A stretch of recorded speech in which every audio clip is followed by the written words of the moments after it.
The audience Loveline may contain sexually oriented content. Listener discretion is advised. Loveline with Adam Carolla and Dr. Drew. Hey, everybody, it's Loveline. Yeah, I'm Adam Carolla. That's Dr. Drew. Phone number 1-800-LOVE-191. Dr. Drew, board-certified physician, addiction medicine specialist. But forget about the Hippocratic Oath for just one moment. He's PO'd, this man. Drew got himself another moving violation today. Yeah. Here's the thing. Drew's gotten a couple of tickets. And here's the deal with Drew. I know what the deal is with Drew. Drew has a plate that's 2 sizes smaller than what's on it. Yes. And it's a constant.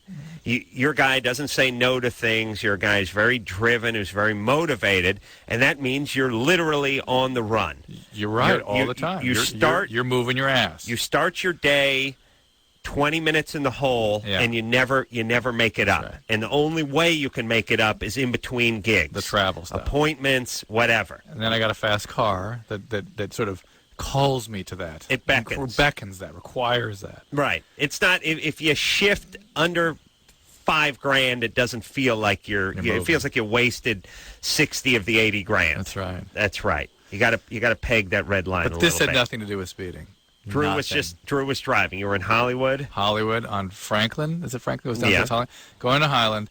And you know those little surface streets there you can maybe get up to and go around and maybe come down over on Highland or Franklin. It was just Franklin was stopped for blocks. Franklin, I don't know what they were doing. It's right around Hollywood and Highland is where they do the Kimmel show. It's where they do the Ryan Seacrest show. There's always a party going on. And they'll close Hollywood Boulevard at the drop of a hat to premiere Shrek 5 or whatever's going on at the time. And you'll never know about it until you're in a parking lot known as Highland. Right. So so I turn left and I figure, what the hell? I got one of these map things in the car. It'll help me through. It's better just sitting here. Right. So I go up and I'm going down. It swings around, brings you back down to Franklin. And I thought, oh, hell, now I got to turn left. And as I'm turning left, I'm seeing no left turn between 4 and 7. I'm thinking, really? These people are going to prevent you from going through their neighborhood when there's a total shutdown of the city? Right. It's 4:15.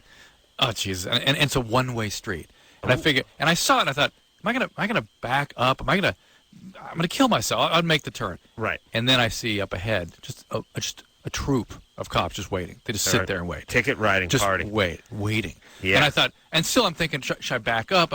I know I've done something kind of wrong, but no, I'll go on and explain to them that, I'm lost. Oh, no. No, you're getting a ticket. Oh, yeah. And by the way, how much more does that slow things down, by the way, when they're pulling the car over and everyone's rubbernecking and they're using up a lane oftentimes? Oh, I beg your pardon. There's nobody except people getting tickets. This is an empty road they're just sitting on. Just everybody that comes on it gets called over because no one's supposed to go up between 4 and 7. Right. So everyone that goes up gets a ticket. Yeah. Here's what L.A. And by the way, you have to know exactly what time it is.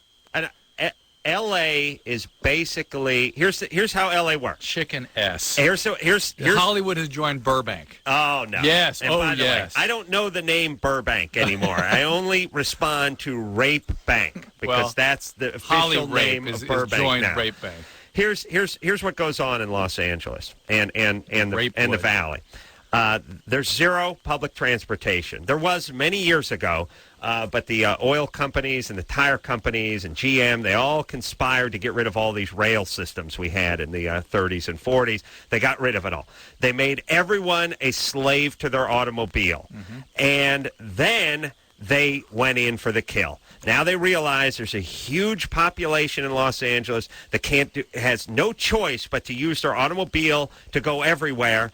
Every time with no alternatives, no public transportation alternatives, nothing viable. Mm-hmm. There's no way a guy with your schedule and your stops could do anything but have your own vehicle. 99% of Los Angelinos are this way, and now the cornholing party begins. Oh, yeah. But multiple participants. We got the DMV. The DMVs. They're going to do the cornhole. The registration, everything from the registration to the licensing to the taxes. Then every city gets involved. To the gas. Oh, magically. Oh, gas, most expensive of any city in Los Angeles. In the United States. Yeah. What a shock. They got you by the nutsack, and they just keep twisting it. Yes. And here's all I'm saying. But why the police? Really? Oh, well, hey, we don't have enough guys on the street to stop the crime. By the way, we don't have enough. There's a troop of guys standing there just parking people and handing out tickets. Yes, that's the constant refrain from the mayor and the governor is always, we don't have enough officers on the street. I want to go get the ticket and yell at the guy who gave me this ticket. It's just so ridiculous. Yeah, and listen, we have plenty of officers. They're busy giving doctors chicken-ass tickets. And then there's meter maids, and these guys are criminals, and this whole town has turned into one just cluster F, trying to get money off the backs of the motorists who have no other choice but to drive their vehicles. Oh yeah. Okay. Now here's what I propose. Obviously, you pussies need money. Obviously, yes. Although I do suspect it's just a feeding machine. They may be in cahoots with the insurance companies. Whatever it is. I'd rather just pay. Whatever it is. Here's the deal. Just have everyone cut you. It's going to cost $500 a month. A year. When you get your license, when you renew your registration, whatever it is. Here's $500 for the police. It's FU money. It's hush money. It's leave me alone money. Here's your $500. Go ahead and bust gangbangers and let me criminals, drive. For God's sake. Let me drive. That's it. Just bring back the policeman's ball, would you? I mean, can you imagine something like that in New York City? Sell tickets. Don't give them. Oh, please. And L.A.'s just Chicago. I mean, here's about it. On what plan? It's a cacophony of bizarre nationalities who are illegal and undocumented, who don't have proper license. Everyone's just driving. Everyone's scared, and no one says anything. The summer terrorist attack may come here, and it may do the world a great favor. I suspect it will. I suspect it will come to Los Angeles, and I'm always curious about the part where we announced that we heard something. As far as the terrorists. That's because people are saying, why didn't you tell us before the 9/11? You never told us. You should have told us. Drew, what are you going to do? Are you going to just, when you walk down the sidewalk, you do it in a serpentine fashion now? Anytime I see a guy with a knapsack, I'm going to tackle them. Smart. Yeah. You just start punching them. Spear them with my head. Right. Headbutt, tackle them, and then pull the Beanie Babies out of the knapsack. And I'm going to scream the name of this officer as I do all these things. Yes. Chicken S. Of course. Listen, Los Angeles, please, and Burbank, of course. Kill yourselves. Stop raping your citizens on the road. Stop it. Have some dignity. Where's the dignity factor? In other cities, they don't write jaywalking tickets. They have dignity. The officers look at themselves as guys who stop crime, not bust doctors who are going 8 miles an hour over the speed limit. It's chicken ass. Where's your dignity? Where is your dignity, Los Angeles officers? Where is it? And it's not the LAPD. It's not the LAPD because I think those guys are fighting crime. It's all the other cities. People don't understand. LA is about 4,000 little cities, and each one has to get the hand in the cornholing pie. Yes. They need their quota, and nothing worse than rape bank. So if you're going through multiple cities, it's a liability each time you go in a new city. Of course. And they have their sheriff department. And it's a disaster. Because it's not LAPD. Think about it. It's not LAPD. Yeah, they do their share, but I'm sure they do. But well, who gave you the ticket? Hollywood. Is that LAPD? Yeah. You got LAPD. Come on, buddy. That's LAPD on their own. Well, this is Hollywood, and then it's sheriff. There's a sheriff department, and it's LAPD. Oh, same uniform, same cars, right? Come on. You ask for the guy's badge number next time. Sure, it's on the ticket. I'm gonna go get it. All right. Well, Drew, fight it. You might be able to. I have time to do that. Yeah, take a day off. Yeah. All right. That's what kills me. And he's sort of dangling over me like, hey, this insurance form, it's not right. I'm driving that car without insurance. Are you I know. And it'll just take you an afternoon to go in there and get it signed off. Take me an afternoon? Just listen. Let me say something very clearly to anyone who's listening in the law enforcement personnel and the sheriffs, the LAPD, rape bank, any of you guys. Here's who you work for, us. And we don't want you doing the chicken-ass stuff anymore, so get busy. Get down, start busting gangbangers, start checking containers coming in the L.A. port. Start doing all that good terrorist stuff, and stop with the chicken-ass. To protect. Yes. To protect. And serve. Protect and serve. Yes, serve your tickets. Stop. It's not, you guys, you don't work for the March of Dimes. You understand? It's not a fundraising competition. You want to sell tickets at Policeman's Ball? You want to sell candy? Fine. Do not rape the citizens. Stop ringing everyone who has to drive a car. Or, and I'm pointing this toward the city officials, give us an option. Give us some public transportation. Give us give us an option of putting away the car so we don't have to get raped every time we get behind the wheel. All right, and have some dignity. All you guys that are cops now, I'm sure you grew up watching Beretta, Starsky and Hutch. You ever see them write a ticket? Is there ever an episode of Starsky and Hutch where they wrote a ticket for jaywalking? No. What about Mannix, Drew? No. Well, he was a PI, actually. Right. What about T.J. Hooker? Never. Did you ever see Shatner and Adrian Zmed writing a pedestrian violation? No. They didn't do it. I did see Heather Locklear do it once. But once. One time. Well, in between episodes where she poses, she had to go undercover as a stripper. Yes. That was a stripper, by the way, never took her top off. And everyone seemed okay with that. Okay. Any of those shows that you watched growing up that inspired you to become a peace officer? Did you ever see them handing out moving violations? You know what you did do? No. Is it saw them educating, cajoling. Hey, could you watch out here? Were you aware of that? Hey, that's help right. out. That's right. And make sure that you. That's right, Drew. You know what he should? He should have said, "Look, I got bigger fish to fry than you, Doctor." But I'll tell you what. First off, what about a little greasing of the palm? I don't mind giving a guy $20 if I can keep driving. It's really going to save some time. Number one, at least bring that back. At least bring the bribe part back. Number two, how about he does you this one? Like, I'm going to let you off, but if you hear about any more people turning left between 4 and 7, I want you to call me. You know what I mean? Yeah. Now you're like a rat out on the street. Yeah, or I hope you drop a dime on a motorist every once in a while. No, I'm saying use it as an informant, I'm going to drive up and down that street every up and down, revving my engine all other hours in 4 and 7. In fact, I suggest everyone drive off Franklin and head on up into that neighborhood and honk your horn. Oh, Drew. I'm so angry. Drew is angry. This is how criminals become, see? Yeah, this is what happens. You're like a criminal. Yeah. Jesus Christ, Anderson. All right, everybody. You can feel the rage, though, right? Mm-hmm. Because because of a traffic ticket, I got thrown in jail all weekend, actually, so I understand your pain. What? It's a long story. I don't want to get into it. But, yeah, I was in L.A. County all weekend because of a traffic ticket. Not you had heroin on you, though. It's different. Yeah, no, you actually had a needle hanging out of your arm. Did you start giving the officer lip? No, it's just, I got it like a year ago. My lawyer sucked really badly, didn't tell me when I had to be in court, and I finally showed up and threw me in jail. Warrants. Ooh. Yeah. Oh, and let me tell you this, by the way. Oof. And again, let me just say this, coppers and administrators. It's not a money-raising campaign. Stop raising money. That's stop so problematic for me about Stop it. We'll give you money if you need money. Ask for more money, but stop raising it. Stop bilking the citizens of your fine city. As you know, when I got my car totaled out by some drunk driver, it was parked in front of my apartment. Went to the judge, went to the court, got awarded $4,000. Guy was supposed to send payments into the court. Never did. And I went in there and I said, "Why don't you go after the guy? He's not paying. He owes me $4,000." What's their answer? Nothing we can do. Really? Nothing you can do. How about my buddy Ray? You tore him out of your mom's mom's apartment in his underpants because he owed you guys $10. How about that? You guys do that all the time. Nothing you can do because they owe me money. When they owe you money, there's plenty you can do. Right? Imagine if they adopted that attitude toward people that owed them money. Oh, there's nothing we can do. Really? That's all you do is collect money. Why don't we give cops those change makers that the ice cream man wears? Stop it. Stop raising money. Sell money. Sell tickets to the policeman's ball if you need money. Go out and bust perps and have some goddamn dignity.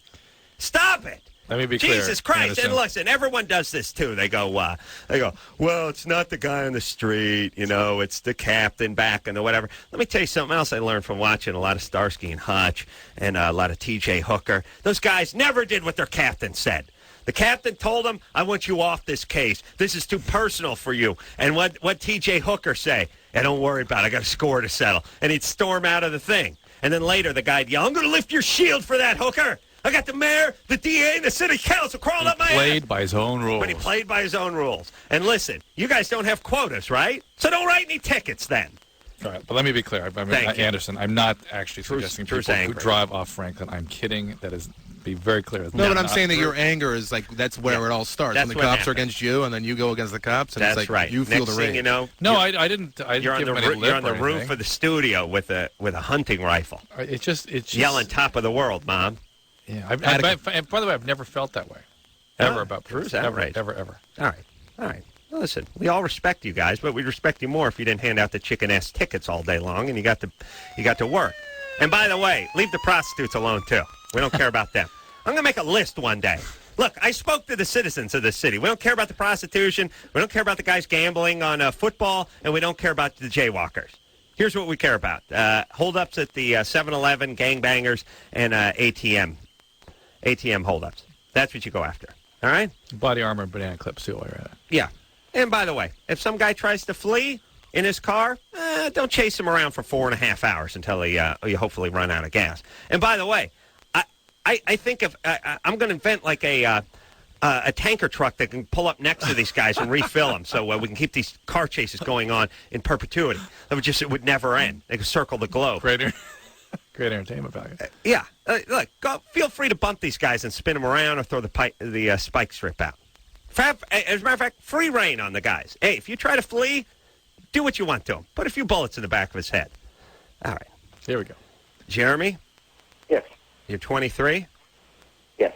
What's up? Oh, not much. How you guys doing tonight? Drew's fired up because you got a chicken-ass ticket. Yeah, I'd say fight that. That's entrapment. Definite entrapment. Oh. Ooh. Hey, Jeremy, I like your thinking. I guarantee that's the only legal word Jeremy knows. Hey, it's a legal word that threatens in courts, and it works. Trust me. All right. They do it over here, too, in Wisconsin. Yeah, and let me say this real quick because I have beaten a ticket in my life. Here's what you win. First, you got to take a day off work to go down and sign up for your court date to beat the ticket. Sit around for that. Then they give you your court date, and you show up 3 weeks later, and you waste another day. And if all goes well and the stars align, which really means the cop doesn't show up because he's out writing other chicken-ass tickets, the judge says you don't have to pay. You've now won. So there's a time for you getting pulled over and getting the ticket written for you. Yep. Then there's a time you actually have to show up, all in person, by the way, the time you have to show up and go register to fight the ticket. And then there's the third time you have to show up to spend half a day sitting in court next to junkie degenerates to fight the ticket. And guess what? You win. You see what's between my thumb and forefinger? You win nothing. How about this? How about we get something from you? Hey, we won. You know, you made a bet. How about the time for my days? They want you to pay $125 for this ticket or $150 or whatever it is. Fine. You win. Guess who owes you $150? How about that? How about my time? How about just the money they would have wanted you to pay? Right. Isn't that fair? Yeah. You lost. Lost what? You lost nothing. Lost the opportunity to rape another citizen. Thank you. All right, Jeremy. I'm on a jag tonight. I can tell. All right. I don't like Jeremy. Let's talk to Karen. Drew's PO'd. Look out. And you know the beauty of me? And I want you to listen to me, Drew, because you come in PO'd about something, I'm PO'd for you. I come in PO'd about something, you just sit back like a cigar store Indian with your arms folded. I don't know what he's talking about. You just sit there. Look at me. You're scaring me. I'm more angry than you are. That's true. About your ticket. Yeah. I don't even get tickets anymore. Yeah, that makes me feel even better. Hey, the Man Show. Hey, buddy. Hey, drive on. Karen, Yeah. you're 20? Yes. What's up? My friend thinks that I'm a pathological flirt, and All yesterday... right, Karen, why don't you attend to that child, please? Okay. No, it's the kid. Please. line. No, That please. kid doesn't Put her need- on hold. The child needs his mom. What's your God's kid? sake. How old's the kid? He'll be 3 in October. He'll be 3 in October. Yeah. All right, it's old enough. Standing on his own 2 feet. What's he need? Is he okay? Yeah, he's fine. All right. What was he crying about? He was watching Spider-Man, and a bad guy came on the TV. Oh, okay. And you're ignoring him. No, it's just fine. What she can't run in every time Octopusius comes on to the... What the hell's that octopus, man? Yeah. Dr. Octopus? Yeah. Thought of that one. I know. Okay, here's the point. Shouldn't the kid be asleep, by the way? It's 10:20. Yeah, but he took a long nap earlier. My sister was watching him, and she let him take a 2.5-hour long nap Oh, okay. at about 5 o'clock. So Probably thought he just stopped breathing. Okay, so he's going to stay up for a little while. Is his dad around? no, How dare you? All right. Do you have a boyfriend? no, Oh, good. Are you having sex with anybody? No, not at the moment. All right. Not this actual second while we're speaking to her. As soon as the phone I hangs mean, up. Other kids? do what? Do you have any other children? No. All right. Can you please not get pregnant again? Yes. Okay. I'm working on it. All right. So what's the question? My friend thinks yesterday she got real mad at me, and she told me that I was a pathological flirt, and that I flirt with everybody all the time. Mm-hmm. And we have another friend. He's a guy friend of ours, and she has a crush on him, and she thinks that I flirt with him all the time. Have you ever been raped? No. Were you ever sexually abused? Yeah. Okay. Who sexually abused you? A man in Oklahoma where I used to live. How old were you? I was 16. 16, so you were raped, really. Oh, that's rape. Yeah. Nothing before that, though, huh? No. Oh, Nothing okay. when you were a kid? No weird touching or anything by somebody? Yeah, just, he was a guy, I moved in with some friends of mine, and he was a guy that lived in the trailer outside. Trailer. Oh, that's always And- All right, anyway, let's look. Be that as it may, it's all those sorts of, let's call them pathological relations with men at a time when you were growing up that makes you sort of reenact those victimizing roles, Mm-hmm. where you, without even being aware of it, sort of present yourself sexually to men, and then probably you're surprised when they kind of come onto you like a freight train. But that's that trauma that you sort of reenact that over and over and over again. So why don't you listen to what the environment's telling you? No, environments are a stupid friend. Yeah, I know, but it fits for the fact that she would be doing that. Hey, Karen? Yeah. What are you doing now? Are you able to work or go to school or anything? Yeah, I work at a nursing home here in Porterville. All right, baby doll. So don't get pregnant. Stay away from junior college. And then look carefully, look realistically at how you relate to men. Maybe you don't have to be that way. Maybe it'll be better if you're not. All right. Then, All right. I think I have disastrous relationships. I'm sure. We know you do. Yeah. That's the point. But part of it starts at the beginning there with the guys you attract. Yeah. I are really. attracted too. Here's all I want to do in this show. Talk about the police. Besides get pulled out of my car and beat, clubbed to death by the Burbank PD. All I would like to accomplish is there's no way you guys aren't going to have horribly effed up relationships. You almost have to. You guys? You guys, meaning you people listening to this show. Okay. Here's the deal. If you had a good, normal childhood that had no sexual abuse, no physical abuse, you're still going to have crappy, effed up relationships. You get a tough enough time, yeah. A tough enough time. Yeah. From 15 to 27, things are going to be most likely a mess. Yeah. Now, you start sprinkling in the abuse, the abandonment, sexual abuse, all that stuff, and now you have a disaster. You just go from lame retard to victim. That's right. Yeah. Okay. Here's all I want. And so you're going to have a succession of those horrible relationships. Hopefully you get a little therapy, you work things out, and by the time you're in your later 20s, you settle down a little bit. Here's all I want. Don't spit out a bunch of kids along the way. Yeah. That's it. That's all you got to do. Have your crazy relationships. Have your threesomes. Have your 4 a.m. beer-fueled fist fights with your mate out on the lawn of the apartment building or the trailer home, whichever it may be. Just don't have a kid standing there looking through the window crying. Yeah. That's all. That's all you got to do. Yeah. Okay. Let's take a little break. Drew's going to kick the crap out of the vending machine out in the hall. Oh, yeah. And we'll be right back after this. Hey, everybody. It's Loveline. I'm Adam. That's Dr. Drew. Phone number 1-800-LVE-191. All right. Let's speak to Annie, who's 17. Annie? Hello. What's up, baby doll? Well, I'm 17 years old. I've been dating this guy for 3 months. All of a sudden, he started to make comments about my breasts that make me really uncomfortable. What's he saying? Is she gone? And I want to know what I should... That was everyone. I didn't hear anything either. Okay. What is he saying? Things like, you have the biggest boobs I've ever seen. Is he saying that in a good way? Well, he kind of smiles when he says it like he's joking around. Like he's demeaning you?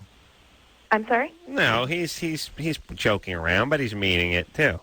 Yeah, He's not demeaning her. He's not demeaning her. He also says some sexual things, too. Like what? I just want to bury my head in there, and... Did she say this was her boyfriend? Yeah. Yeah. Is this your first boyfriend? Let's get used to it, baby. That's what boyfriends say sometimes. That's what they how do. boyfriends are you saying? Or What's that? are you just saying that's how boyfriends are? Or? Well, some guys those are terms of endearment for me. Yeah. Yeah. Well, what?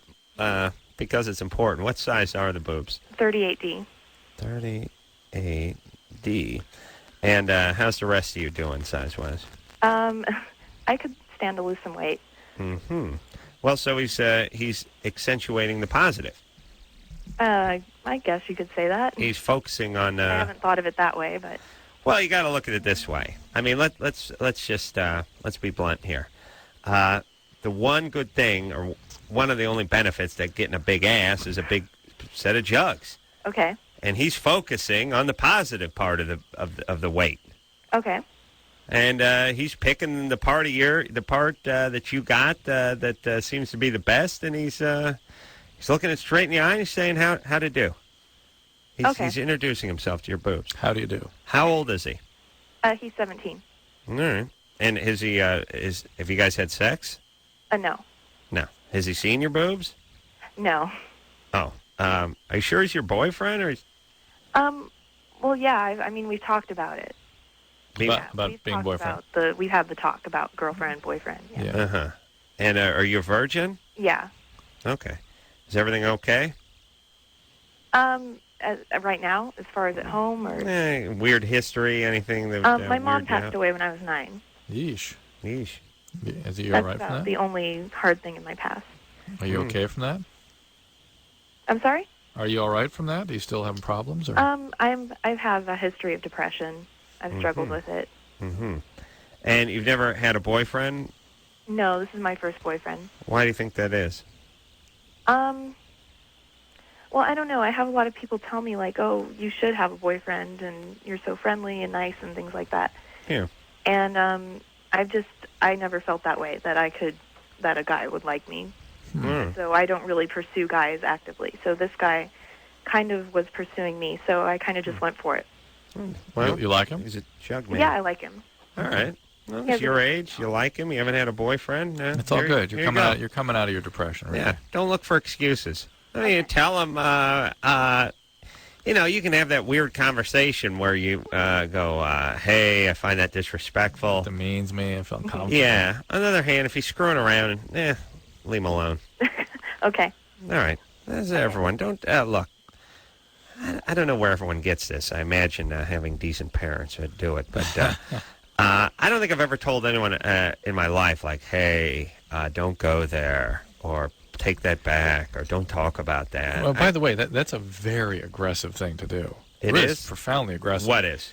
To have that talk with people about how you need to be spoken to. Yeah, you'd bust the chops of your friend if they were doing something like. Hey, well, here's my normal thing. I hang around people that don't say hurtful things, and when they do it in a kidding fashion. They pee on you. They throw poo at you and stuff. Since when is smearing fecal matter in your ear in high school throwing poo? I beg your pardon. But again, you don't go. No, that you've offended my sense of. I can imagine. Yes, you offended my sensibilities. We need to talk about that. You fire a shot back at them and move ahead. And here's the thing: figure out why they're doing what they're doing. If you're with someone who's trying to be hurtful and put you down, don't talk to them. Don't hang out with them. Exactly. Why do you want to straighten somebody out? You know what I mean? Who's by the way, is a hurtful bad person. You shouldn't. That's not going to straighten them out. On the other hand, if they're just making a passing comment and having a little good-natured fun and some ribbing, let it roll off you. Or just, hey, cut out. Really bothers me. Even that's weird. Christy? Hi. Ooh, 15. Here we go. More Jell-O, please. Is that her? I don't. No, but is that her? Is that you? I don't think that's her, no. Christy? Are you gone, Christy? No, yeah, she hung up. Wow. Great voice. Yeah. Christy. Yeah. Great Christy. Caller, Christy, hot name, by the way. Oh, you like that? Christy? Yeah. Christy's a hot name. Yeah. I like Christine, too. You know, my mom's name is Christine. Oh. Yeah. Something about your mom you like. Yeah, that's the thing. No, but that's kind of weird because normally I'm not into my mom, you know. Maybe all this is kind of a compensation. Oh. No, but, you know, physically, I mean, take line 6. Not my type. You know what I'm saying? Yeah. Now, Drew's mom, totally different vibe over there. Couple of belts, tell you some stories about vaudeville. Have a good time. I don't know what the hell's going on line 6. Drew, there's no call on line 6. Okay. Theo? Yeah. You're 21? Yes. What's up? Hey, guys, first of all, I want to say I really like what you do. You do a great job, help a lot of people out. Thanks, Theo. All right. Well, my question is for Dr. Drew tonight.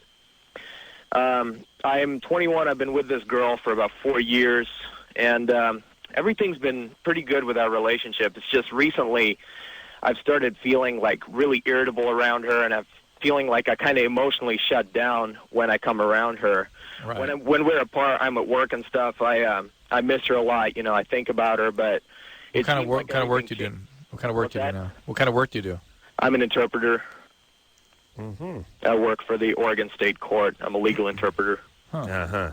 What a legal I mean, but was Spanish your language?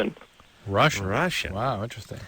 How many Ruskies you got in there getting popped? Quite a few? Oh, quite a bit. Really? Yeah. Yeah. I think they're troublemakers over there. Yeah, we got a Portland, huge community over here. In Portland, of Russian-only speaking American That's right. citizens? Yeah. Mm. Wow. Yeah, immigrants and don't speak English. Again, who are the terrorists going after when they go after America? Listen, this is a fruit salad. Yeah. I mean, it's like blowing up a fruit salad, and you only want to get oranges, but you're getting everything. Yeah. I mean, listen, here's all I got to say. Please, terrorists, if you're listening, you want to get blue-eyed white people. And if you blow up L.A., you get about 4 of them. And the rest, you're not even going to know what nationality they are. Theo's Portland. Yeah. Oh, I'm just talking about Los Angeles especially, though. You're going to get more of your own, by the way. Yeah.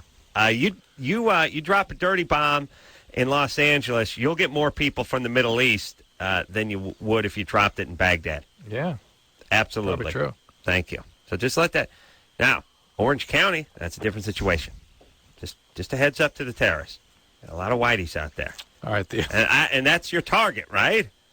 I mean, seriously, you blow up Los Angeles, you're going to get a bunch of gardeners who snuck under the border, and then a bunch of Thai short order cooks and stuff. You're not going to get anybody. You want whitey, and you want whitey, you go to Orange County. That's all I'm saying, Drew. Or you hit a nice town like Arizona. You go to Phoenix. Go to Phoenix. Maybe is Flagstaff? Yeah, Flagstaff's nice, right? Now, where am I thinking of? What's a nice town in Arizona? Damn, I know exactly. Outside of Tucson, you're talking about. Yeah, we'll get to it. Yeah. All right, go ahead, Theo. So what's the question?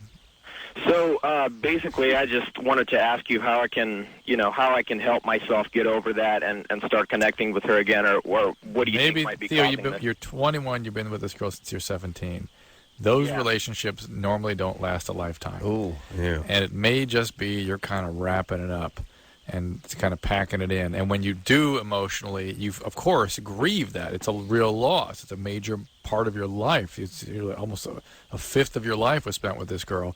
And so when you think about actually leaving and being a part, of course, you react to it, you recoil, you run back.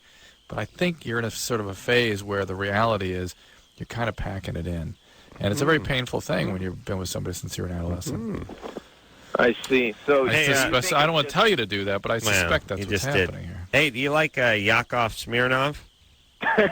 Oh, you betcha. Yeah, funny Russian guy.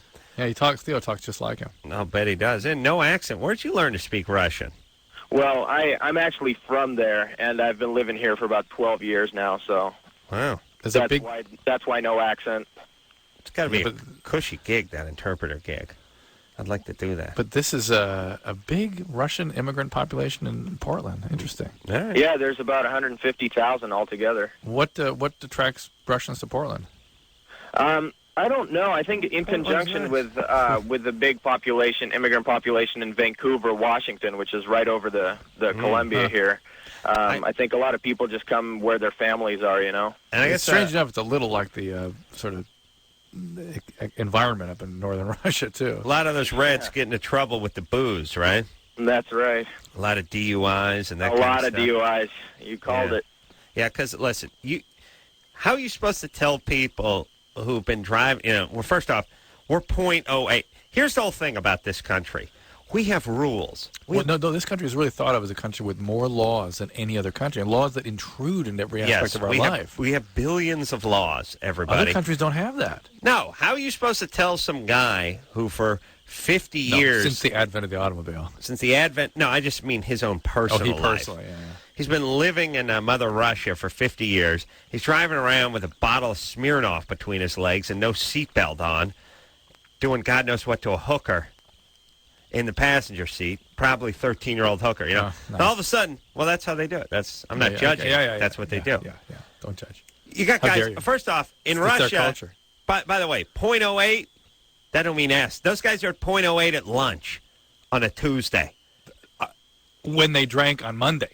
Right. You know what I'm saying? Yes. If the drinking went down a day and a half before. Look, if you couldn't drive drunk in Russia, you couldn't. There'd be no. The highways would be empty. No cars. There'd be no cars on the road. No walking either, probably. Yeah. So, and then these guys land here, and you tell them, listen, hey, Ivan, because that's their names. No, Ivan. Okay. That's the name of the Russian guy. Dmitry.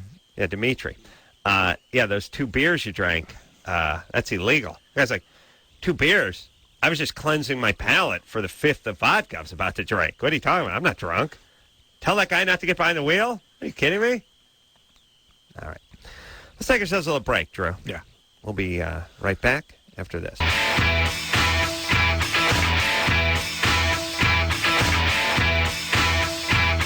everybody. Loveline.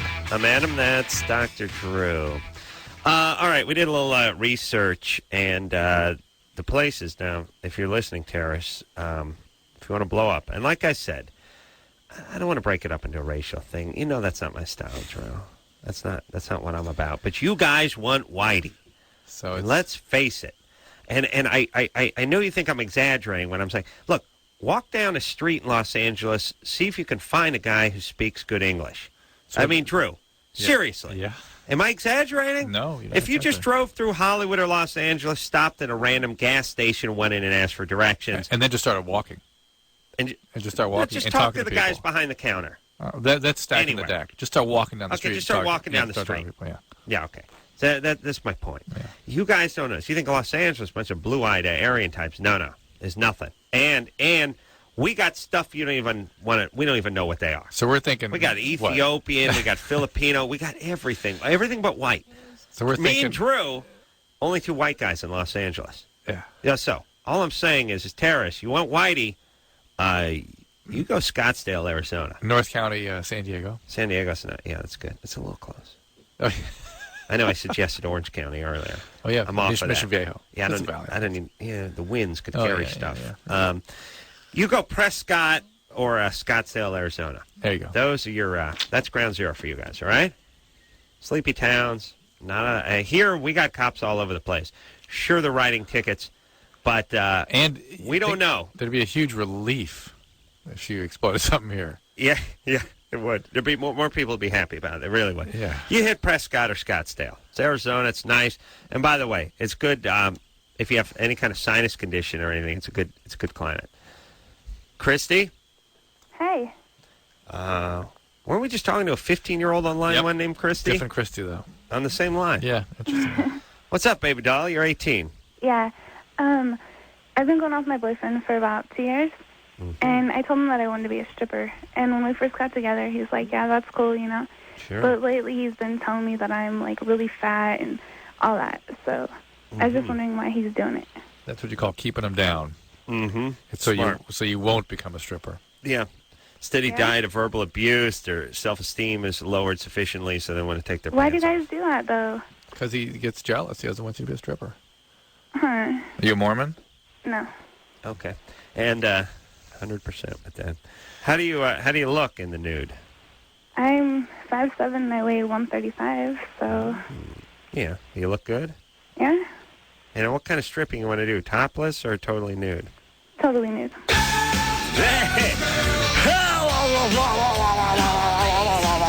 Businessman's lunch. Put your grin and drop your lemon. Christy, stage five. I love when the guy gets he's out there, he's barking like a carnival barker. He's trying to get money out of it. Hey, gentlemen, show me appreciate him. I'll lay a little part of a little money down. He's doing that, but in the midst of pimping and trying to get you to part with a couple of dollars, there's a little business to take care of the strip club too. Johanna, I'm going to need you at the champagne room. Champagne room, fat Arab guys waiting for you. That's all you're going to hear, by the way. Christy, you don't really want to go down that path, do you? Or why do you? Maybe that's a better I don't know. You don't know, Drew. Yeah. And why, the bottomless thing. And by the way, if you're doing the bottomless thing at 18, you're about 4 months away from porn. I don't think I'd go that far, because there's... yeah. Where do you get hooked on the booger sugar? You know what I'm saying? You can take that to the bank. Yeah. Thinking about Beretta a lot tonight, Drew. Yeah, indeed. Yeah. You get strung out on some coke. Mm-hmm. Next thing you know, you do anything for a bump. Huh? Yeah. All right. It's just that is truly a slippery slope. Adam and I generally don't believe in that whole concept of a slippery slope, but it's really more of a boundary that you crossed into a world and a behavior and a realm of possibilities that there's nothing to hold you back from, and you're sort of acting something out here that you really are not aware of. There's something that's gripped the motivational systems in your brain that's causing you to be intrigued and find it necessary to do this. You don't know all these big words. I know. Christy. Yeah. Do you love your boyfriend? I used to. I don't know. I'm falling for girls more now. Bisexual abuse, baby. All right. Right? All right, forget it. Huh? Lesbian. Any sexual abuse in your past? I was raped when I was 14, and my dad, well, not my dad, but my mom's boyfriend. Yeah. They got married, and then he made me do stuff with him a lot. Oh, that's fantastic. Yeah. What a delight. But that's a recipe for a stripper. You look in the recipe book, and bring in a predator to the house, and this mom's recipe for stepdads. For stepdads, yes, 1 part pedophile, abuser, physical abuse. Yeah, that's good. Sexual abuse. And when did your stepdad or mom's boyfriend start in on this stuff? When I was about 7. Fantastic. And did they get married, your mom and he? They were married, and then my mom found out about it, and he's in prison now. Oh, that's good. Good. God bless it. That's great. Hope he's getting cornholed violently. But he's left a legacy here in terms of how your brain functions, and all right, you need to fight against that. Christine. How about some therapy? I need therapy? Yeah, you do. Staying in the place of motivations created from that trauma is going to keep you stuck in this problem. Yeah. Yeah. By the way, and we know the answers, but how bad does your radar antenna have to be bent as a mom to bring home the fella who thinks it's a good idea to hook up with your 7-year-old? You have to have been sexually abused yourself. That's Strangely right. enough. That's Strangely right. enough. That's right. Hold on a second. Christy? Yeah? Did you ever get into your mom's sexual abuse? No. You never found out about that? Uh-uh. All right. Well, don't think about it. He told me that they have chores, she has to do chores for him, but... No, but when she was a child, maybe somebody sexually abused her. I don't know. She never talked about that. She get along with her dad? Yeah. She does. And I just want to tell you guys are cool as hell. I listen to you every night. Thanks, baby doll. I can't take too much praise. So. All right, therapy, and more therapy. A sexual abuse survivor, Drew. Yeah, yes. Oh, yes. All right. And it just goes. And by the way, her becoming a lesbian, not such a bad thing. No, not really. Steve? Yeah, what's up, boss? You're 21. All right. What's up? 21. You got a 17-year-old girlfriend who, used pre-sex spermicide foam spray? Right. It's basically, she's been on the pill for 25 days. Mm-hmm. She also, there's this, I saw it's like this little tube thing. It's probably 6 inches long, 5 inches long. It's white, and it has, like, it's 2 pieces, and she sprays the foam in there, and then puts it up there, and then... It's not terribly effective, Steve. But the fact that she's on the pill, you're in pretty good shape. Okay, but my question is last night I told her, I was like, you know what, I think that'd be kind of neat if, like, I went inside of you. I don't know if that was the right thing to say or not. And she's been on the pill 25 days. They taught you at finishing school, yes? Chivalry is not dead. Yes. Okay. Well, Cyrano de Bergerac or the Velvety Tongue. On the pill 25 days, and then she also put that foam stuff up there. Yeah. I would check a pregnancy test. I would still check a pregnancy test in about 2 weeks, but you should be fine. I like that. I want to finish up in you. All right, then. And let's go back to reading Shakespeare. And then when I'm done, now I could finish on you, but I like to finish in you. All right? Or possibly near you. What do you think, honey? A Winter's Tale or Midsummer Night's Dream? All right. We'll take a quick break. We'll be right back. Hey, yo, it's Loveline. I'm Adam. That's Dr. Drew. Phone number 1-800-LOVE-191. All right. Let's hop back to the phones, Drew. Yeah. Alanis Morissette. Possibly. Tomorrow night. She's been in here before, right? Yeah, it's been a long time. Not that long. She's good people. Yeah. I think she's good. She's a good performer. Good songwriter. I want to see that movie, The Lovely. What's The Lovely? It's about Cole Porter. Oh. And she's performing in it. I think it's where a lot of what she's up to now. Yeah. It's coming out in about a month, though. I want to see that Day After Tomorrow movie. Do you really?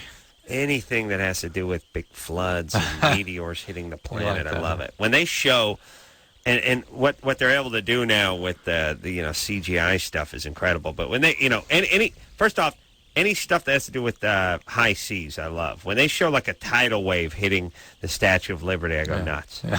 I love that. It doesn't becken you? A little bit, it does. To me... man, we were reared on Earthquake and the Towering Inferno. Yeah. We cut our teeth on that. Visually, there's nothing better than seeing a storm at sea in a movie theater. Yeah. Just 30-foot swells and, waves breaking over the bow and that kind of stuff. It's always great. Yeah. It's that high seas thing. Mm-hmm. Yeah. Kate? Hello? 17? Yes, I am. I had a question for Dr. Drew. Yesterday you were talking about, you're talking to a woman and her mother died when she was younger, and you're talking about the psychological effects of that. Well, mine died when I was 7. Actually, the 10th anniversary was just last Sunday. And I've been noticing just some problems with relationships, and I was wondering if there's anything that I could do just to avoid being totally screwed up for the rest of my life. Well, we told the woman last night to get therapy, right? And that's what therapy's for. Well, I actually had 2 counselors already, and one of them talked to my father more than she talked to me. What? Are you in high school? Yeah, I am. And Calling from Alaska? Yes. Where in Alaska? Anchorage. That seems to be about the only place people can live. It's a big city. Well, half the population lives in Anchorage. Yeah. So half the folks living in Alaska, and boy, you don't want to see the other half. No, you don't. They're in the middle of and half of the half that lives in Anchorage have planes. Oh, really? Yeah. You got to get around. Yeah. Yeah. Oh, pictures drunken, rummy So, mushers. well, I already tried therapy twice. No, you didn't try it. You find somebody. The way you're going to overcome the problem connecting is by having a relationship that's therapeutic. And until you do that, it's not going to get better. And that's the only way? That is really, unless you want to kind of continue to struggle on your own, and there's going to be lots and lots of issues and lots of pain that way. People are... Well, yeah, go ahead. Was it just about luck of the draw that I found 2 really bad therapists, or what? I suspect more that you're resistant to the process. Well, it's not... Well, you may not intend to be, but you are.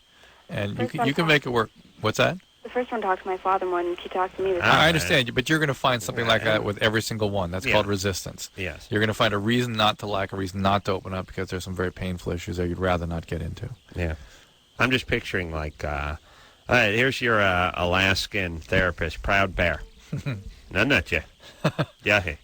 Nanaka yaha. Tachacha nawaka. He's just like, you probably use an interpreter. They got a lot of Indians up there, right? Oh, that's all they are, right? Yeah. Yeah. Hey, Drew, you be my interpreter. So I'm picturing a guy like sitting on the floor. No.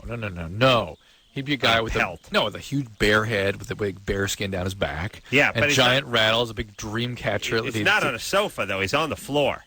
He's on you're on the floor. He's dancing around you. Yeah. You know the dance you did before Survivor? That's the dance. With a big bear on your head.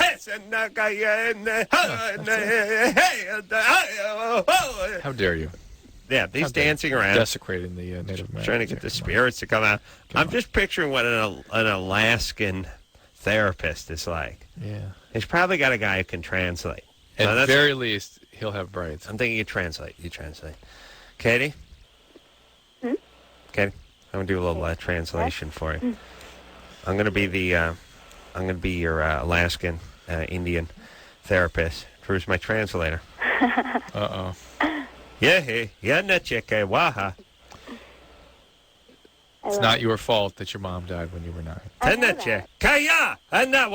But the problem with the entire thing is when she was dying, I didn't even know it. And apparently she told me that she was dying, but I don't even remember that. I couldn't.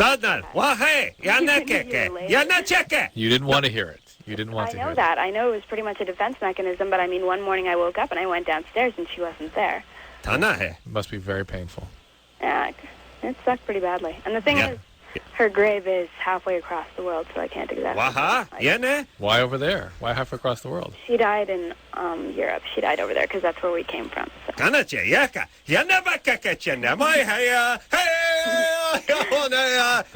There's a chance to start a new life under the great spirit of Alaska. Like he said. I love it. But here's the deal. Yeah, you've been carrying around this pain for 8 years. It's time. It's time. It's time. Well, if I'm so resistant to therapy, is there any way that I can just fix that? Or? Yeah, you can find. Well, I beg your pardon. I beg your pardon. Oh, yeah, don't worry. I'm sorry. Yes, sir.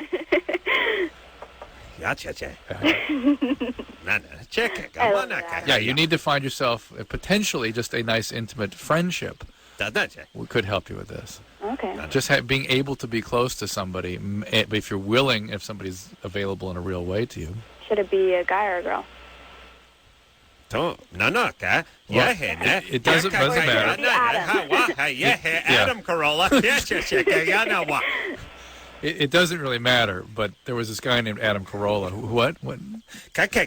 Yeah, genius, absolute genius. You should keep listening to him, and whatever he says, you should do. But it could be a boy or a girl, but female would probably be a little bit less confusing, less cleaner in terms of motivation. But it's not likely, given how painful this has been for you, that you're going to be able to do this without therapy. It's time. It's time. Well, I can't remember my "it's time" word. All right. What? How dare you? All right. See, Drew, we moved to Alaska. I put on the ceremonial headdress, the garb, and the pelts, and you translate. It's a good time. Brian? Yes. You're 25? Correct. What's up? First-time listener as of tonight. First-time caller, obviously. Whatever. Wow. Whatever. Yeah. Okay. Never heard the show before tonight? No. But right. You did a good job talking to a couple of young ladies that I've heard you talking to in the last half an hour, so thought I might call and give you this question. All right. I got a problem with one of my girlfriends. One of your girlfriends? Yeah, and it's really putting me down because I'm getting less nookie because of it. But you understand, what do you mean one of your girlfriends? I have more than one. All right.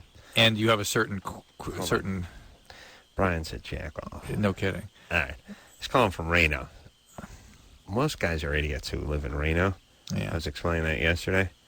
So be prepared for worse. Oh, that's right. You said people run away to Nevada. Oh, yeah. You said Reno was worse. I said Reno, maybe worse than Vegas. Yeah. All right. So anyway, Brian. She's been with this married guy for a while, and he's run off of his wife a couple times to her. Run off with his wife? No, run from his wife to her. I see. And she's looking at her about fourth time that he wants to move in with her and leave his wife. Mm-hmm. And I don't think it's a very good idea because I'm getting less play. And the fact that it's totally making her go out of her mind right now. Well, it's never going to happen. And B, you don't have a vote because you have multiple girlfriends. Yeah. How many girlfriends do you have? And tell us about this one. 3, hold on. Let me do the tonnage work here. 3 girls, can figure about 260, 275 per unit. That's about about 740 pounds worth of broad. I'm looking at. Yeah, Brian. Yeah. You have any kids? None. Good. That's my man. What do you do? What do you do for a living? Masonry and tile. Oh, really? You got a wet saw? Excuse me? You have a wet saw? I have 2. Oh, 2. I have one for big jobs and one for small jobs. One for doing like pavers, the other for doing like bathroom tile, right? Pavers use a different type of wet saw. Well, you have a question for him, Adam? You like Thinset or mastic? I use them both. Depends on the application. That's right. And what size notch trowel? Like, let's say you're just putting some 4-inch bathroom tile in and you're using Thinset. 4-inch bathroom tile, you want to go very close to the wall. You don't need much. You used a really worn-out 3/8. Oh, well, that's a little wider than I would have thought. All right. And what about the Thinset? Do you just whip it up with a little water, or do you put any additive or anything in there? You always use acrylic, especially using. Well, it depends. You always use acrylic, huh? I always do because it creates a better bond. Nice. If you're not using. Let me say something about Brian. I wouldn't want him dating my daughter, but I would like him to do my bathroom. Yeah, well, just quality work. I'm 25. I'm looking heavily. All right. I'll set you up with Drew's girl. She's 11. What kind of girls are these that you're dating? At one point in my life, I was a male escort, so I like to play a lot. Nice. So, I hang around with her. Oh, I bet he works at male escort, and he gets pulled over by a cop. He probably works that into a conversation. I got a question about sanded grout. Hey, Brian. Yeah. What's non-sanded grout? What's the maximum joint? The maximum joint on non-sanded grout? Yeah. You don't really want to go wide because it. Yeah, wider than what? What do you think? What do you think the max is? I wouldn't go more than 3/8. 3/8. That's healthy. That's a wide joint. Yeah, I would have thought. I thought more would be like an 1/8 or. Good half-inch notch trowel. Well, I normally use 1/4-inch. It depends on what the homeowner wants, really. All right. They come in and they bid it, say what they want. They want this joint, you give them it. All right. So, look, here's the thing. Here's my advice. Don't get anyone pregnant, because that's going to screw you up. These women are pure objects to you. You're exploiting them. Yeah. Let them have a life, for God's sakes. They're like animals to you. You know what I'm saying? Well, like people love animals. All right, then they're less than that to him. People love they're like some sort of. Siegfried and Roy, they love those tigers. It's more like his car or something. That's something people love their cars. Oh, you're right. It's not. It's just some convenience for him that he needs every day. It's like a vibrator or something. He's got 2 tile saws, so I can have 2 women. Yeah, he's got 3 women, but they're not allowed to do anything but serve him. Mm-hmm. And he doesn't think of them as anything but objects. Mm-hmm. Not a great situation. All right. Got them wet saws. Not tiling. That's not bad. Okay, I saw in Reno. What are we showing? I know. Hey, Brian, what are you making an hour over there? That's not negotiable. You can't negotiate it, but what is it? On a side job, I make around $35 an hour. Really? Well, it's good money. And you'll do you'll do the mortar bed and that kind of stuff too? I'll do everything down to ceiling. Really? And you don't do any hot mopping? Oh yeah. You do? Sure. Oh, okay. All right. You need it done. It's done. All right. No, that's cool. Yeah, Brian's a can-do kind of guy. I like this man. Doing a shower pan, you got to hot mop it. They usually they use other things now, but it should just be that tar. You get up there and mop. Yeah, they mop it, and then they put water in it, and the inspector sees if it stays there for a couple days. Wow. Doesn't leak out, because then once you put the tile down, that's it. Mm. That's where all those old houses. If you go into the shower, you see the bottom, the floor tile, and about 5 tiles up is different color. Huh. Because the pans go. Ooh. And they leak down. See what I'm saying? Yeah. You with me? Yeah. All right, buddy. None. Yeah. Chris, any idea what I'm talking about? No. What do you care? Chris checked out an hour ago. Mom will take care of that. You don't care. Place burn down. He doesn't care. He's still thinking about that stripper that called a while ago. Yeah. He was impressed by that call. Alex? Yeah. You're 26? Yeah, hi. And by the way, Brian is the reason why chicks don't trust guys and don't like guys. Yeah. Yeah. What's up, baby?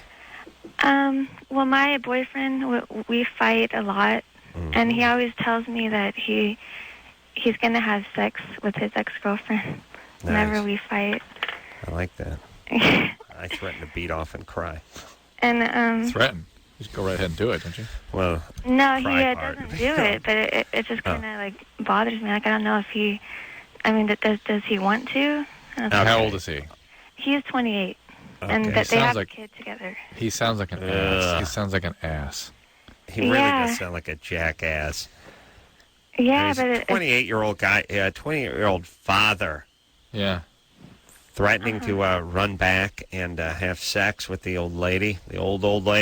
And what's the matter with you? Something's up with you. Why do you put up with that? Why would you be in a relationship with somebody that behaves like that? Got that squeaky voice. And I love him is not an option.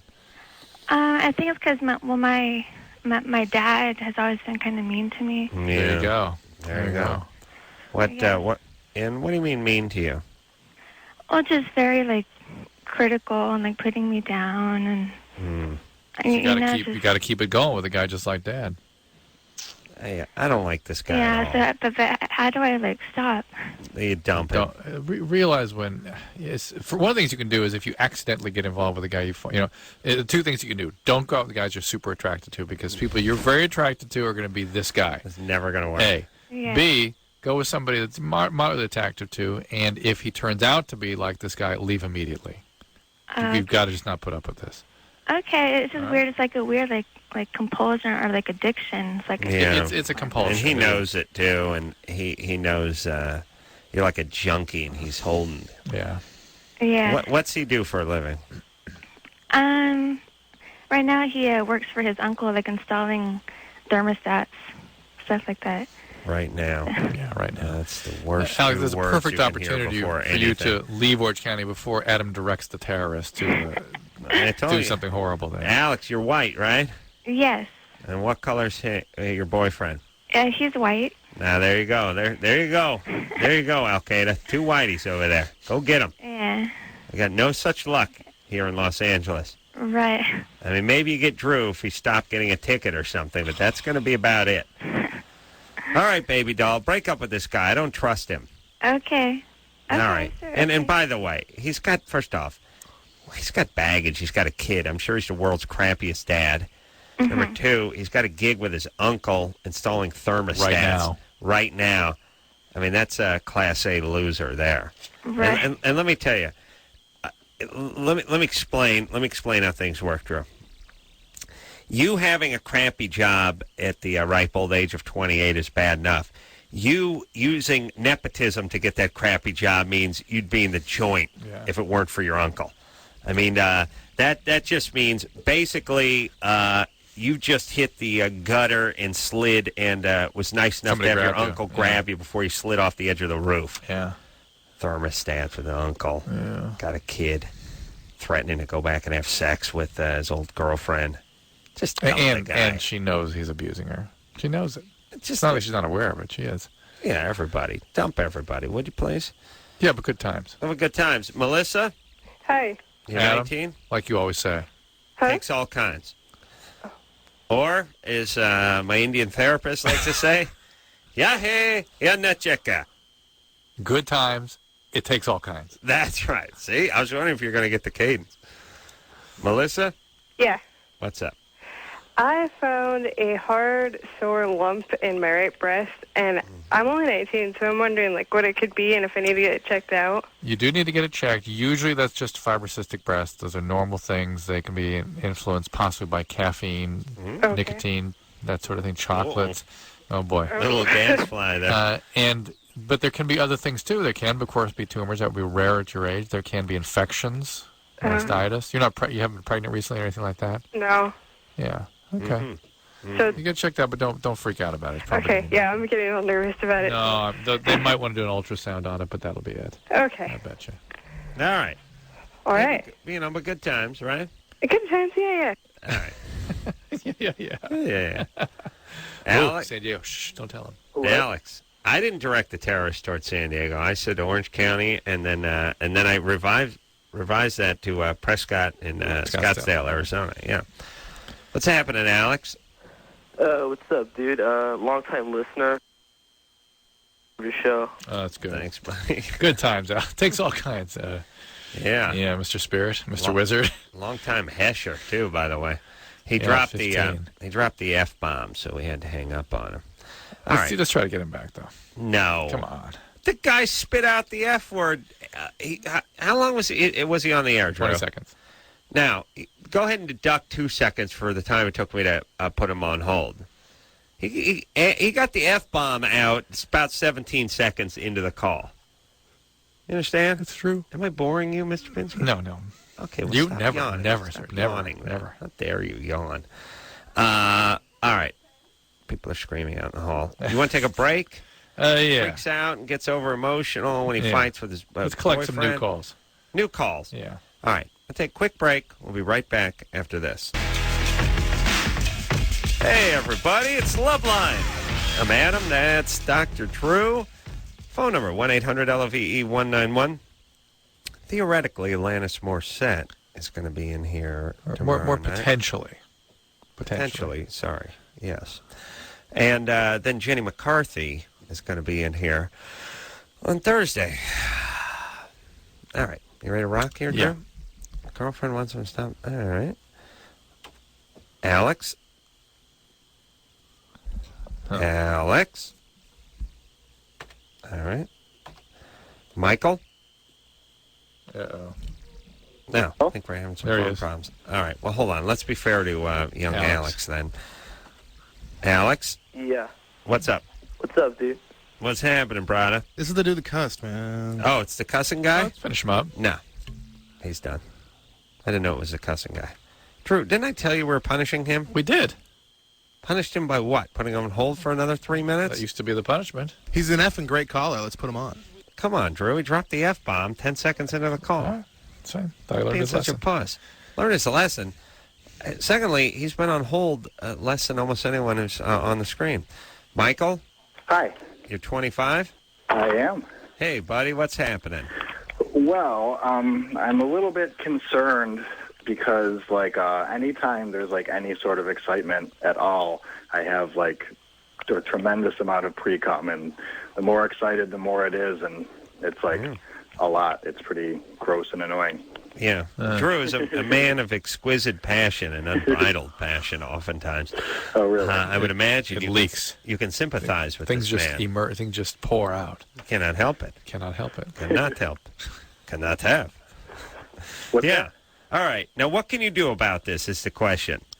What can I do to stop it exactly? No, I'm not sure much of Answer's anything. Maybe really nothing. Kegel exercises or something, but I really don't think much else. The Kegel exercise means strengthen those muscles down there? Yeah, but I'm not even sure that would really do much for this. But there's not, a chance that I have any sort of STD or anything? No. Well, if that's not pre-cum and that's merely discharge and you have burn when you urinate, yeah, that of course can be an infection, but that's not pre-cum. There's no burn whatsoever, and it seems to only happen when there's some sort of excitement. Yeah, all right. So I'm okay? I'm safe? Yeah, you're a passionate man. That's all right. Well, it's gross, though. I know, and it's But kind of use your condoms very carefully. No, very but it's judiciously. Yeah, it's freaky when you're just trying to get the BJ and the chicks like, Ooh, and it, squirts out. Yes, it is freaky. I agree. Squirts out. Well, here's the thing. Totally, yes. Oh, it squirts out, or it sort of leaks out. Leaks out.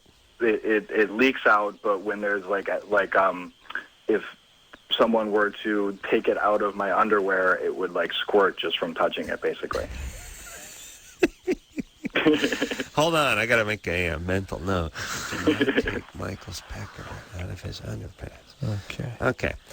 All right, so Michael's very good-natured about this. So well, you got to have a sense of humor. Do you have a girlfriend? No. Okay. Shocking. Kegel exercises couldn't hurt.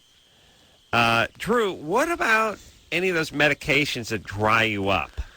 Yeah, I don't think probably not going to work. There are medicines that change the muscle tone down there of some of the sphincters, but that might have an influence. But I take a medication for something. This is one of those. This is one of those things where everyone sort of chalks it up to. It's like my sweaty forehead. Yeah, it's like, please, it's okay, it's healthy, so no one's going to mind. Tell that to the guy it's happening to. It really sucks. You know what I'm saying? I hear you.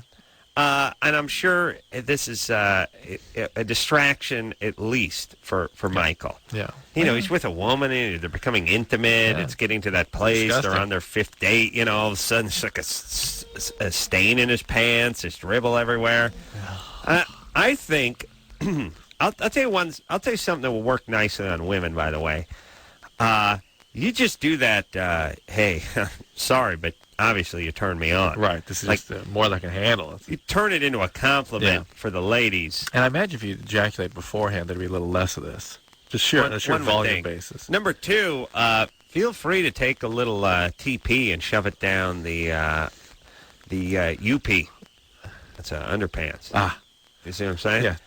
That's probably one word, right? TP in the UP, it's all right. It'll work. It still works. Put some TP in the UP, and then give yourself a little dab-a-roonies. That thing's coming out. And, again, work the You're So Beautiful. The passion, yeah.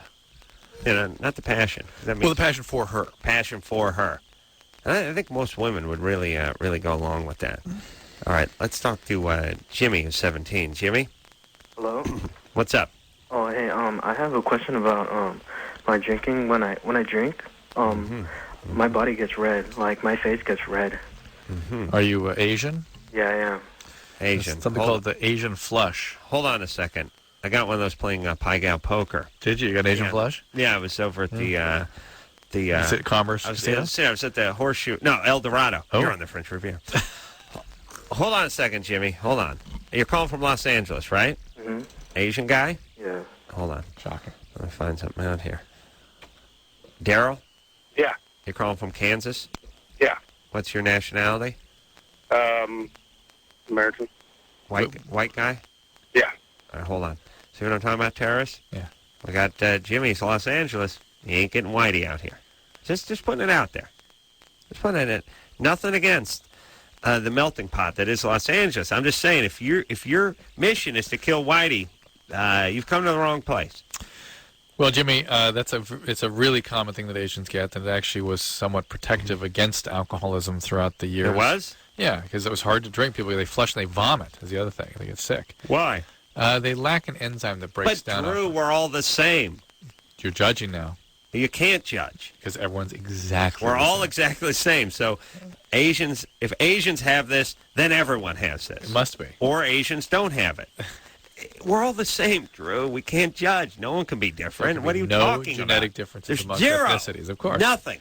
Well, certainly not if it translates into some feature. Right. A feature like certain capabilities. Right. Or certain qualities when they drink. Couldn't be. Impossible. Okay. So Asian flush, it's rather very common, and particularly in Japan, people have learned to drink past the flush, and the alcohol has become such an endemic part of the culture now. So now we're starting to see more alcoholism in Japan, interestingly. It's no longer protective because people drink past the flush. Yeah. So maybe I'd just... not drink. Well, yeah, and you stick with opium, because that's what your people were meant to ingest. Okay.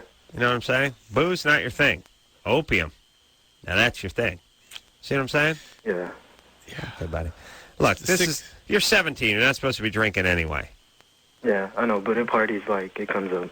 Yeah, well, there you go. You say you have a medical condition now. How you doing? Perfect. How you doing in school? Pretty good. Really? Yeah, I'm about to graduate. Where are you going to go to college? Junior college. Oh. And then off to Irvine? No, I'm going to become a nurse. Oh, what? Junior college? Asian? Yeah. Parents are going to kill themselves. No, my parents went to junior college and stuff. What? Which Asian are you? Filipino. Oh, okay. Why didn't you say so? That's cool. Okay. All right, thanks, guys. All right, buddy. All right, take care. And listen, you go to that junior college, you focus on nursing. That's all. Okay. And that's not really junior college, then. Well, I want to see you sport. I want you to be sporting them white shoes in the next 18 months, right? Yeah. All right. And listen, male nurses with the white earth shoes. That's creepy. How about letting the male nurses just have a shred of dignity and put some high tops on? They got to wear those goofy white shoes too. You know what I'm saying, Drew? They don't have to wear the little origami hats. Oh, really? Yeah. That's a good point. All right. Well, I was confused with the whole junior college Asian thing with the Filipino. That straightened it out. And do they? Yes, Drew. And do the Filipinos have the Asian flush thing too? I wasn't as aware of it from them, but it makes sense. I wouldn't have thought of it. But it's considered the Asian flush. So. All right. Let's talk to. It's just an enzyme, huh? Yeah. Yeah. A lack of an enzyme. Jamie? Hello? You're 24? Yes, I am. All right. My boyfriend and I have an incredible relationship. We get along really well most of the time. Mm-hmm. But when we fight, I tend to get incredibly over-emotional about it. Like, the fight will end if we're, like, at our prospective homes. We'll get off the phone, and I feel like I just overreact. Like, it's not personal. We're still okay. Everything's going to be okay. But in the moment, I get incredibly... I feel very destructive. I don't act out most of the time, but I feel Hold on a second. So it's when you end a phone call that was unpleasant. That was just an example. Okay. It's just when we fight, which is. And what did you give us the example? Let's keep going down this phone call example. Okay, well. What happened after you put the phone down? Well, this particular instance, which was just tonight before I called, nothing happened, which is actually why I called you, to prevent myself from doing Something anything. just happened in here. Let a little fart go. What was your impulse to do? Always funny. What was your impulse? No pop. Nothing at all. What? What was your impulse? I got nothing. Jay? I got nothing. Well, there were lots of urges there, but I suppose the one that was what were they, Jamie? What were they? Yeah, a little something. A little bit. I want to do some damage to to myself, and you want to cut. I'm sorry. You want to cut? That urge is there, but I haven't done that in about a year and a half. All right, so you're a I've been able cutter. to keep that one. Jamie. Look, Jamie. Yes. You can't talk in riddles and expect us to understand what's going on with you. Adam has his finger on the hold button. He is very impatient with people that don't answer questions directly. That's right. Here's the deal. You are a cutter. Cutting is a chronic state of affairs. It suggests severe emotional difficulties.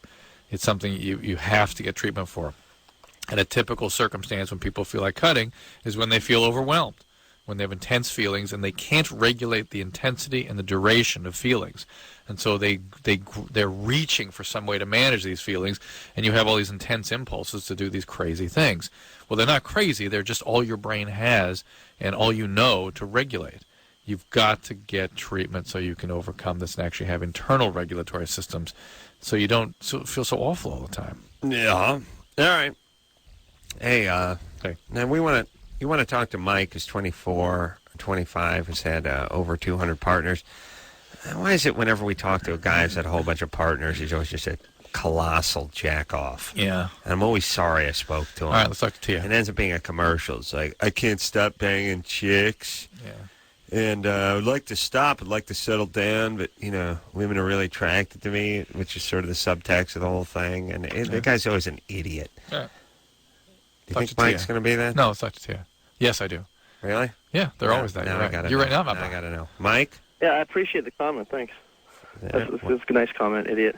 Well, they usually are. That's okay. I'm not really an idiot, though. I've been kind of lucky and always been the lead guy with my buddies, so I'm usually the guy that gets lucky, and I go out a lot. So lucky 200 times? Yeah, man.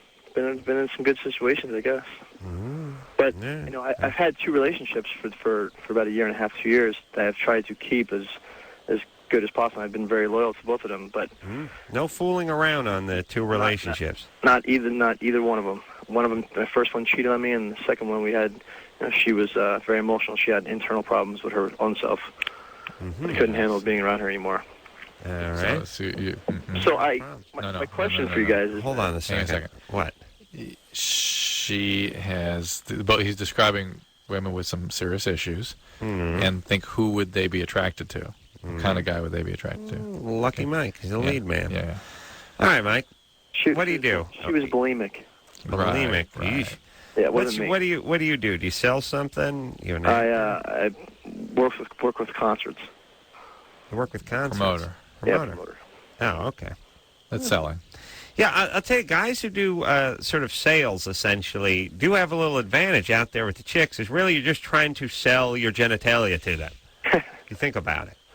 All right, so anyway, you've had sex with 200 women. So what I'm actually asking you guys is... Over 200, yeah. I go out with a girl who I'm very attracted to, and I definitely would like to get know more, and I purposely try not to have sex with them, and I try not to do anything forward as far as sexually wise, and I just go out to a nice dinner and do the whole deal, and they usually give me a kiss goodbye, and not even me trying to give them a kiss, and they never call me again. Am I not trying hard enough? Well, hold on a second. Is there someone specifically you're speaking about, or just this is something that happens over and over again? But the sixth time. Now, when I date an older woman, like in her 30s, 32, 33, it usually turns different. They usually get, are stuck to me, and I have to kind of release them. But when I try to date a girl my own age, I'm trying to stay. What do you mean they never call you? Why don't you call them? Well, it's not. No. I call them, but they never call me back. I'm really puzzled by this. Hold on. You go out with the girl. She's agreed to go out with you. Mm-hmm. You go out on a date. She knows it's a date. You go out and you have a nice dinner. Maybe you see a movie. At the end of the night, she gives you a kiss. And then when you call her back, she doesn't want to talk. She doesn't want to go out again. Well, she just never calls me back. It's about the fourth time. You leave a message on her machine or something. Yeah. I mean, I call the max. I'll call is twice because you don't ever want to. Women today think that you're harassing them now. All right. Now hold on a second. Let me talk to Drew. What's the part where they give him a kiss? That seems. Look, here's the deal. When you go out with a chick, she knows about. Let's just say 20 minutes into the date if she's going out on a second date with you. Yeah. And what she'll do is she'll hang with it through the meal. Yeah. Because what are you going to do? You picked her up. What you won't do is go out after the meal. All right, let's work this out, Drew. Yeah, I think I've got it. I don't care about Mike. I'm talking in general now. I think I see it. If you're going out, well, hold it.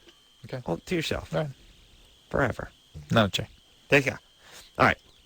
If you're going out with a chick, she will decide by the time you put her in the car, back out of the driveway, and start down the street, whether she's pretty much into the second date or not, unless you really screw up, get drunk, during dinner. Now, here's how you know if you're going on a second date or not. It's not by what she says.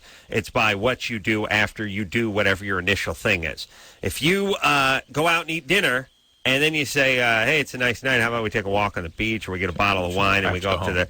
Yeah, if they go, I got an early morning, there's not going to be a second date. Right. And by the way, that girl is taking control of the situation. She will also, but lest you lay a sloppy one on, when it comes time to say goodnight, she'll grab you and go... and run off. Right. That's the key, because she doesn't want to get in any kind of make-out session. So that's right. Very good point, Drew. She will initiate a kiss, but it will be on her terms. Her terms. It's just a quick one and we're out of here. Yeah, she'll get a quick one that she gives her grandpa, rather than have to deal with that sloppy tongue of yours. Mm-hmm. All right, and there'll be talk about the second date. Oh no, great, no, fine, no, I got an early morning. Call me. Anything just to get home. Quick kiss, she initiates, no second date. That's how that goes.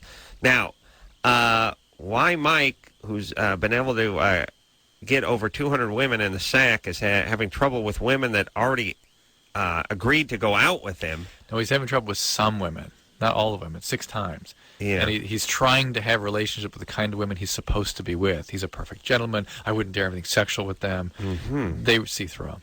They see through him. Interesting. Yeah. They're a little too smart. Yeah. All right. Take a... maybe we'll get back with Mike. I bet he gets laid during the commercial break. We'll take a quick break. We'll be right back.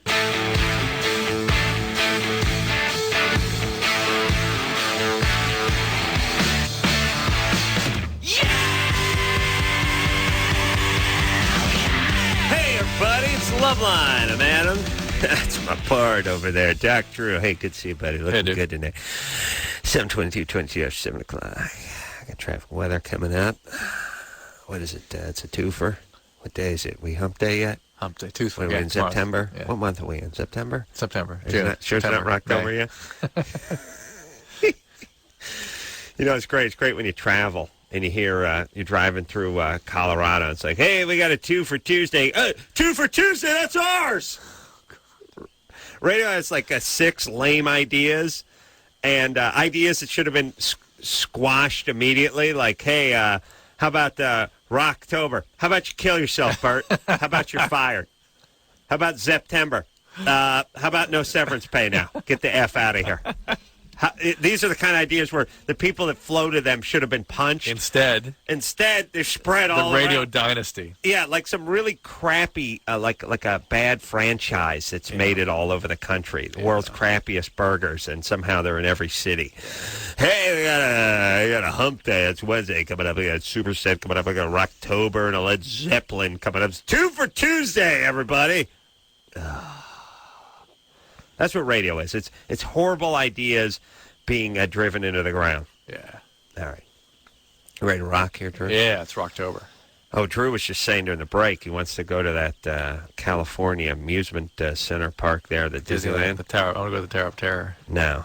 I don't want to do that Tower. We went to the one in Florida. It's fantastic. I did that one in Florida. Yeah. I don't go for that. You don't like the fall. I don't like being dropped. You don't like the negative. They pull you now. It's not just dropping. I think they're accelerating you. Are they accelerating you? I think they are, yeah. That's why it's so uncomfortable. Well, dropping's bad enough. Yeah. I mean, Magic Mountain has the one that just drops. Yeah. Oh, I almost S myself on that one because, I'll tell you the worst part about the free fall one at Magic Mountain. What is it called? Is it just free fall? Yeah. You go up, I don't know. Realistically, it's 11 stories, maybe 12 stories. High enough, by the way. Yeah. And you're in a rat cage, essentially. Just climbs up your own little elevator, pushes you out on the end. And once it pushes you out, it's just like, yeah. You see hawks soaring by and stuff. Yeah, and there's weird, a moment of bizarre serenity. Yeah. And it makes it like a click. And you sit there for like 1 Mississippi. Yeah. And then pop, you hear a pow, and you just drop. And you have a visceral reaction. You can't help it. You just scream. You nearly urinate yourself. I did it. I was with my Catholic little brother way back in the day, Nate, and they would send you. It was 2 for day. You did 2 for Tuesday. You have yeah. Everything. You do everything twice. That's right. It wasn't crowded. So now, when I went out there, they had a problem. So they slid us out to the end, and it was that part where it's like, okay, 1,000. When I get to 3 Mississippi, they're going to drop. No, they stopped it because the person down at the bottom was in their cart stopped. Oh, my God. And it's like, I was just sitting there going, they're going to drop this. I'm going to come sliding down at 200 miles an hour and ram right into this person that's underneath me. Wow. And so I was just sort of sitting there, not, in the prone position, waiting to get dropped, but the person was underneath us, and I'm sure they had it under control. But how about getting on the bullhorn there? You know what I mean? Because they're trying to get the guy moving, because if they dropped us, we'd have just collided into him. Yeah. So now you've had a post-traumatic stress reaction. You can't do any of these. But the ride up until the drop is very cool. You know. I don't like being the ride up until, but the drop part I don't like. Yeah. All right. And I don't think it's necessary to pull you down, and I don't think they don't even attempt negative to pull G's. Just dropping you that's enough. All right. So Drew, you'll not be doing that. Tower of Terror. It's got the word terror right in it. Tia? Yeah. All right. And what do you know? Our stud that's slept with over 200 women is hung up. Whatever. What's up, baby doll? I have a question for Dr. Drew. Yeah. Mm-hmm. I have 3 nipples, and I just had a baby, 3 months ago. Fantastic. And, there's milk coming out of all 3 of them. Wow. That's very efficient. Yeah, and it's, I don't know, I've always been depressed because of it, because I'm not normal. I don't feel normal because of it. It's down below one of them? It's right on the side of my right one. On the side? So. No, let's try again, because it is one of our callers. Huh? It's to the right side or the left side? It's on the right side, right next to where the normal one is supposed to be. So it's almost like a split nipple, kind of. Yeah.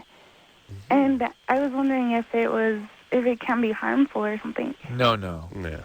Good times. Yeah. And I want it removed, but... Well, plumbing's hooked up. Yeah, it sounds like it's just you have sort of the split nipple there. It's not really an extra nipple. It's just... No, it is an extra one, though. There's a normal one, and then there's one, right next to it. Yeah, it's really kind of part of the same one. Is that the point? Yeah, kind of. Yeah. So it's just one of them things. Well, good times, though. And you're 18. You already got a kid, huh? Yeah, unfortunately. Are you married? No, my boyfriend or the baby's dad is in prison. That's right. Takes all. Yeah. What's he in prison for? Attempted murder. Oh, boy. Who did he attempt to murder? Oh, armed robbery. Fantastic. Kid's going to be president. All right. No more kids, right? Are you a Mormon? I'm not. I hate Mormons. All right. All right. I rarely say this, but she get needs to into become it. a Mormon. Yeah, become she a needs to Mormon, become one, please. All right. Yes, good times. The kids. Yeah. Kid's going to win the Nobel Peace Prize. I hope she dedicates herself to him. Please, no more pregnancies. Take care of that kid. Here we go. All right, we'll be back.